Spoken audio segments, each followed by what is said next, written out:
was, like, editing the video, and I thought it was so funny. I should have, like, tried to, like, switch it, but I couldn't. I didn't want to try that and, like, mess up the whole video, but I was like, she's definitely not pointing Should have to just me. cut it on my camera and then flipped it. I had fun editing that video. I'm not gonna lie. That was a fun video to edit. But anyways, welcome back, guys. Yeah, Champions League. We got knockout phase is done. We have the draw, which will be on Friday, and this video comes out on Thursday. So, fun times. So we'll have to do like a mini reaction or something on Friday, I guess. But we will go through. We're talking about 6 out of the 8 games because they were actually chaotic and enjoyable from a fan perspective that I didn't really care who advanced through for the most part. It's like I'm just here for the fun. The games that were played today, the last 4 games, it was wild. It was so wild. So I'm excited to talk about them. And the other 2, well, you're gonna find out really quickly which are the 2 that we're not going in depth about, because it wasn't really that big of a deal. Anyway, starting off with one of them, we have Leverkusen tie Olympiacos 0-0. But Leverkusen advances 2-1. Not 2-1, 2-0. Yeah. Sorry. And then we have Atleti beats Club Brugge 4-1. Atleti advances 7-4 on aggregate. Brugge had 4 shots on target and 7 shots total. They have 52% of possession and 7 corners. They had a goal in the 36th minute. Atleti had 5 shots on target, 12 shots total, 48% of possession and 2 corners. Their goals were in the 23rd, the 76th, the 87th, and the 48th minute. The 87th shot was Alexander Sørloth. He was on a hat trick. Oh, okay, Papa. And then the 48th minute was by USMNT's Johnny Cardosa. Yes! And that's Johnny's first goal ever that he scored for Atleti. So big round of applause for Johnny. He should definitely be getting a USMNT call-up in March. He's not a lock yet, but he should be with the way that he's performing at club. And then Alexander Sørloth was man of the match. Okay, I'm sorry. You're good. And then we have Newcastle being Korbag 3-2. Newcastle obviously advanced because we know their last run they blew Korbag out of the water. They advanced 9-3 on aggregate. And then we have, still in its own controversy itself, Benfica lose to Real Madrid 2-1. Real Madrid advance on aggregate 3-1. So Real Madrid had 4 shots on target, 12 shots total, 62% of possession, and 4 corners. And their goals were in the 16th and 80th minute. They were scored by Vinny and Tchouaméni. And then Benfica had 4 shots on target as well, 8 shots total, 38% of possession, and 7 corners. And Rafa Silva scored their goal in the 14th minute. So they actually went up 1-0. And then 2 minutes later, they just let Real Madrid score. And I was like, are you kidding me? Are you kidding me? You just took the early lead. And you know, if you are following the racism stuff, so UEFA cleared the guy that they were going to suspend. They suspended him for this leg of their match, and then they cleared him and they were like, yeah, he'll be available for the next match day. Well, that doesn't help them today. They also suspended Jose Mourinho, and they didn't even let him into the stadium. So, yeah, it was just...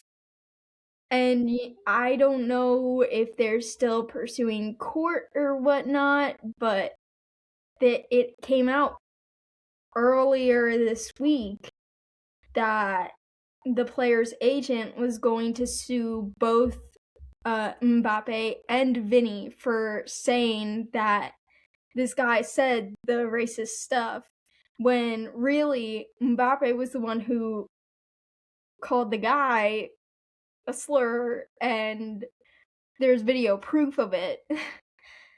And so, yeah, it was like a whole public feud, and it's still going on. And like, if I, like, from a Benfica standpoint, I would be so ticked off that this happened and the way that this has gone down. Crazy. So yeah, it's still not...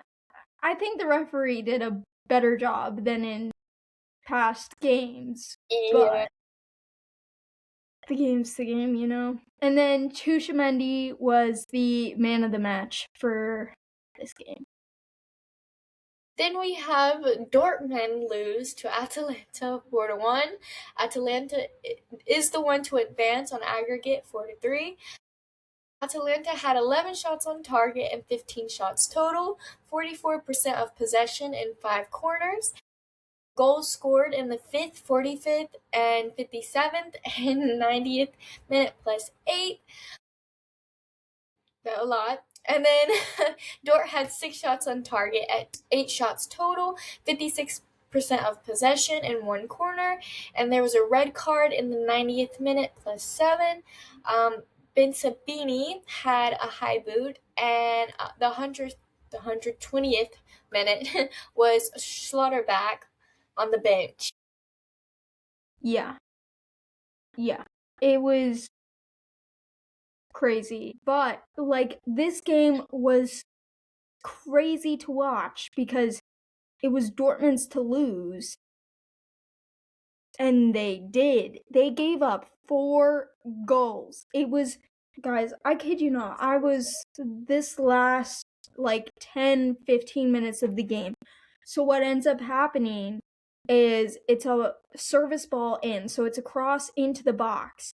The Dortmund defender has no idea that there's an Atalanta player behind him going to head the ball.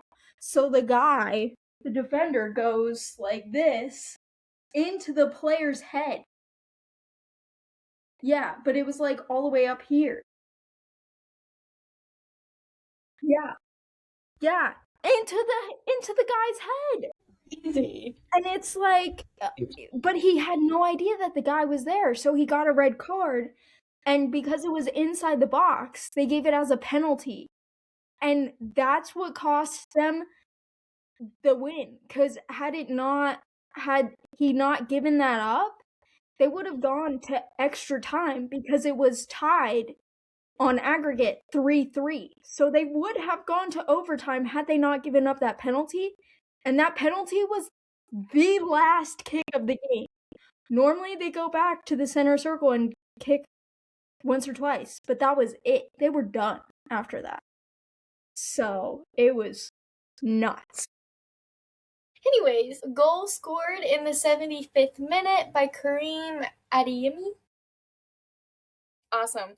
And then Dortmund's Karim Adeyemi is man of the match. Yep. Okay, I'm back.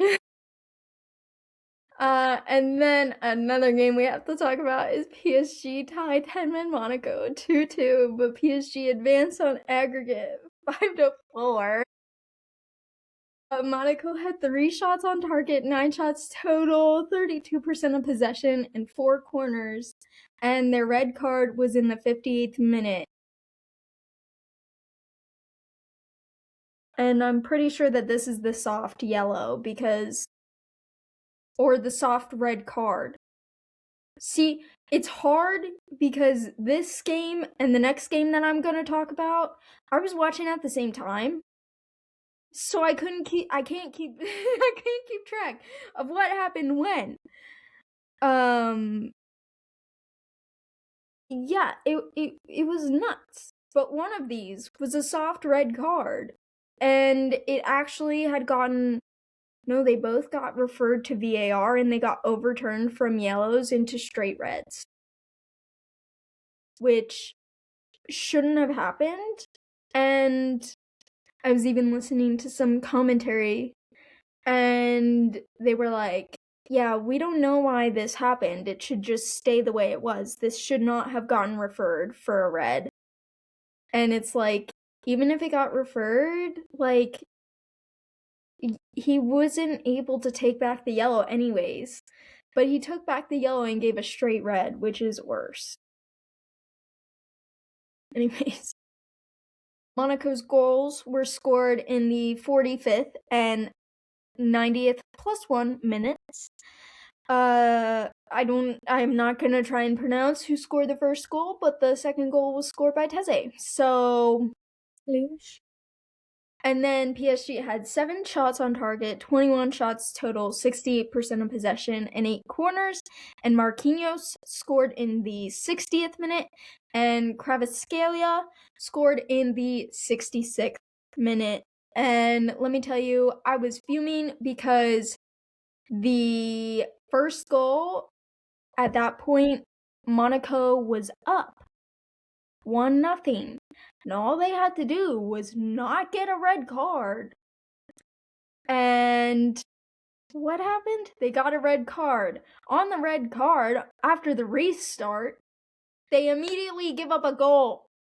It's like, that was the worst thing that could have possibly happened for them. And then that left the door open for PSG to come back.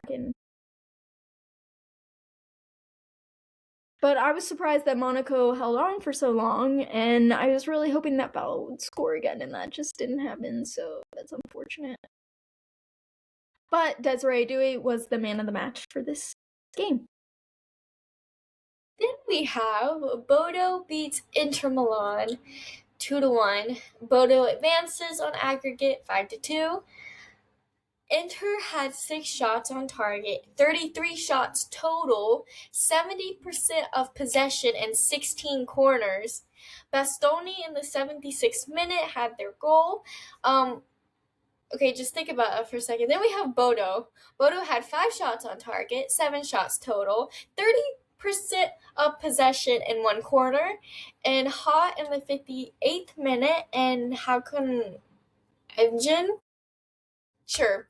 In the 72nd minute, and Jens Pederhoff was the man of the match. But can we just talk about the That's the crazy. stats? I didn't realize that these were the stats. Yeah, I was really typing this. I'm like, am I confused? Am I doing the wrong team? Like, what do you mean? What do you mean? Inter Milan lost. Yeah, and they were the home team. Yeah, and with these just like stats and I wasn't able to watch the whole game. I watched some like highlights and stuff, but you're just like, you had all these chances. You were doing great stat wise, but you still lost 2-1. Wow. I mean, in Bodo's defense, that's nuts. Like, you're sitting back for the full 90 minutes and you're not really attacking at all? You're only getting 30% of possession? Like, that's crazy. Like, I was like, am I right? I'm still not sure if I'm right. You really? Anyways, moving on. That's actually nuts. I didn't realize that those were the stats. I thought it was a little bit more even. Wow. But then we have 10-man Juventus beat Galatasaray 3-2. But Galatasaray advance on aggregate 5-7. I hate that this is Juventus had 9 shots on target, 24 shots total, 48% of possession, and 9 corners. And they had a red card in the 48th minute. This was to their midfielder, Lenny? something like that. I can't recall. I know it was a midfielder. And once again, I think it was a terrible red to give. I can't believe that he gave it as a straight red. I can't even. I'm so ticked off about it. But Juventus scored in the 37th, which was Locatelli.